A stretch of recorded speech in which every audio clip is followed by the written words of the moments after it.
Στην ήσυχη αγροτική πόλη Έντφιλ του Ιλινόι, όπου η ζωή περνούσε χωρίς πολύ θόρυβο, συνέβη κάτι πραγματικά παράξενο ένα νηξιάτικο βράδυ του 1973.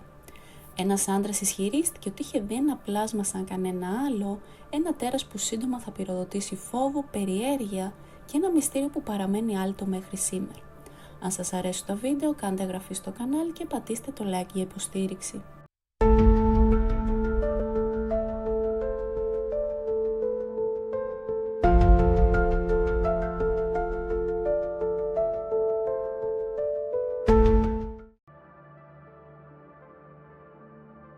Γύρω στις 10 το βράδυ της 25ης Απριλίου του 1973, ο Χένρι Μακντάνιελ ήταν στο σπίτι του όταν ένας ασυνήθιστος θόρυβος ξυσίματος τράβηξε την προσοχή του.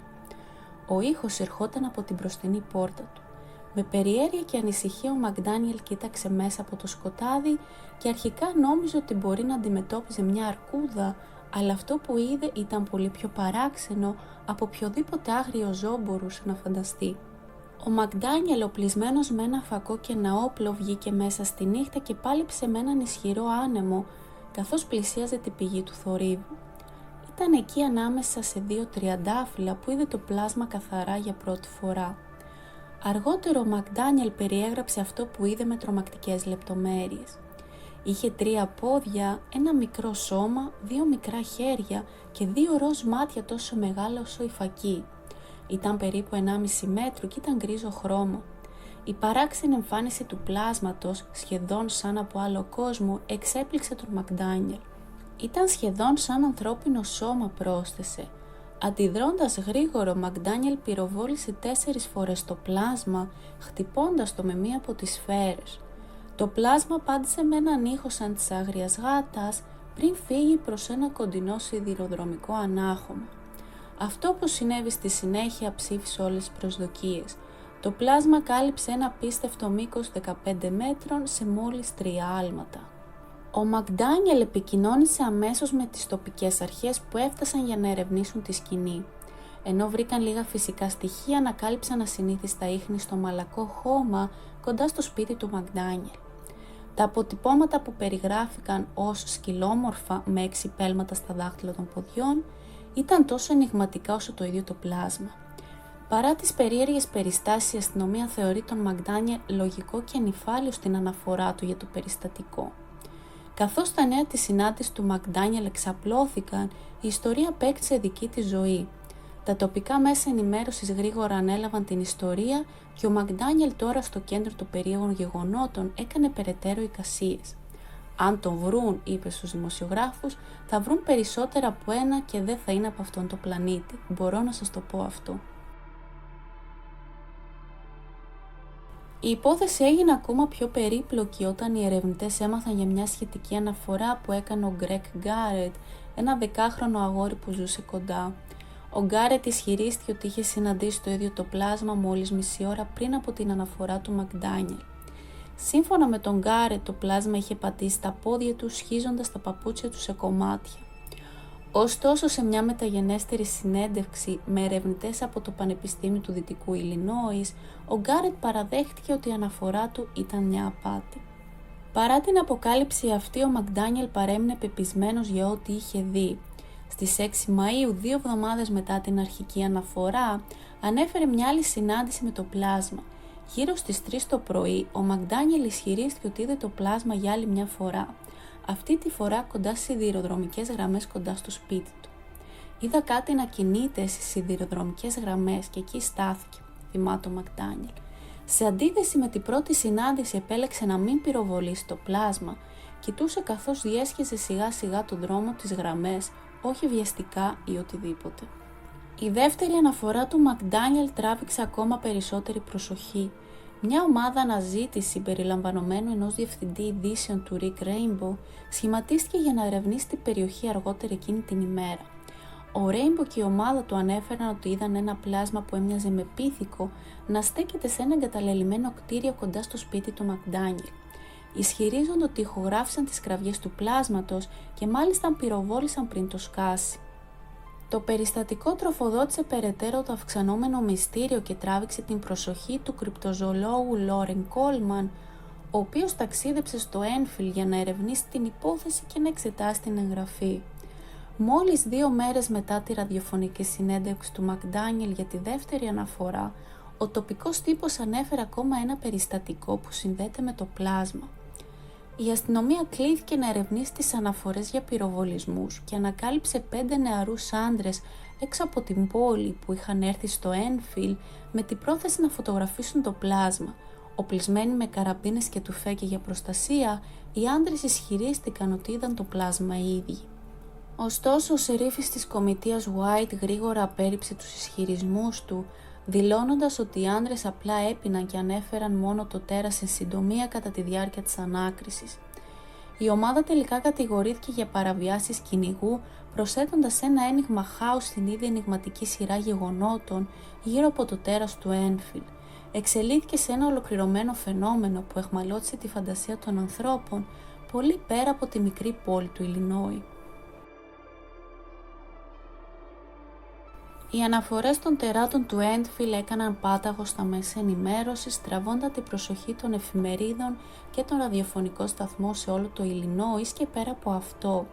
Στις 27 Απριλίου του 1973, μόλις 2 μέρες μετά την αρχική αναφορά, η ιστορία δημοσιεύτηκε σε εφημερίδες σε όλη την πολιτεία, προκαλώντας ευρεία περιέργεια και φόβο. Μέχρι τις 7 Μαΐου η ιστορία είχε φτάσει σε ακόμα μεγαλύτερο κοινό, με συνεντεύξεις και αναφορές που εμφανίστηκαν σε ραδιοφωνικό σταθμό του Σικάγο και σε διάφορες εφημερίδες. Η ορμή του ενδιαφέροντος συνέχισε και τον Αύγουστο του 1973. Μια ενημερωμένη περίληψη των γεγονότων έφτασε ακόμη και στην Πενσιλβανία, κρατώντας το τέρας του Ένφιλ σταθερά στο προσκήνιο. Ωστόσο, η ευρεία προσοχή των μέσων ενημέρωσης ήταν ένα δίκοπο μαχαίρι για τη μικρή κοινότητα του Ένφιλντ.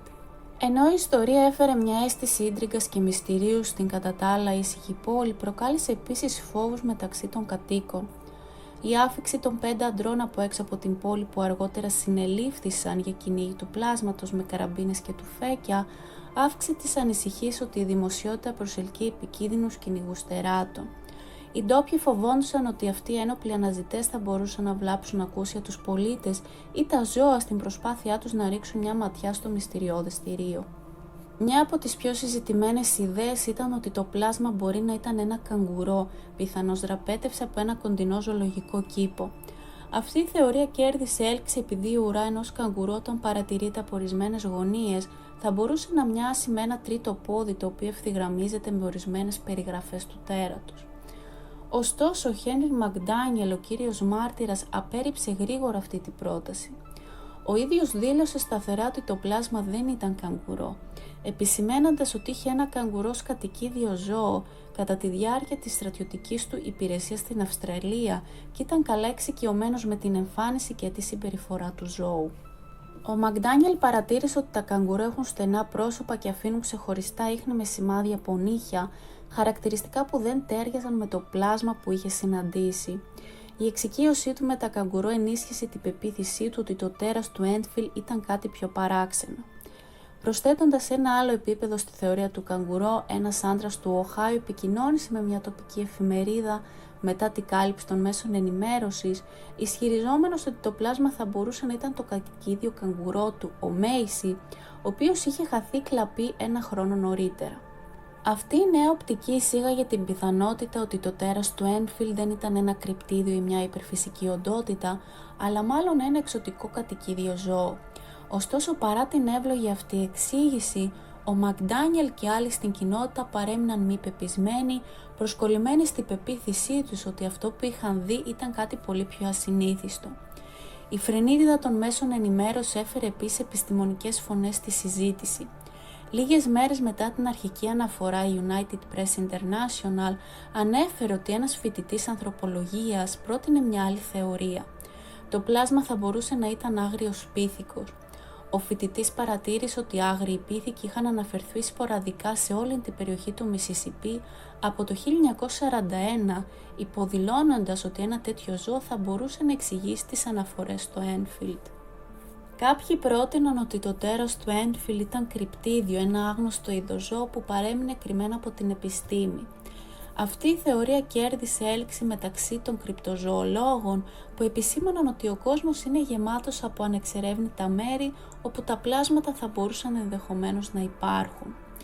Θα μπορούσε το τέρας του Έντφιλ να είναι ένα κατάλοιπο μιας περασμένης εποχής, ένα πλάσμα που είχε καταφέρει να επιβιώσει απαρατήρητο στα απομακρυσμένα μέρη του Ιλινόης. Άλλοι πήγαν τις θεωρίες ακόμα πιο μακριά, προτείνοντας ότι το πλάσμα ήταν εξωγήινος στην προέλευση.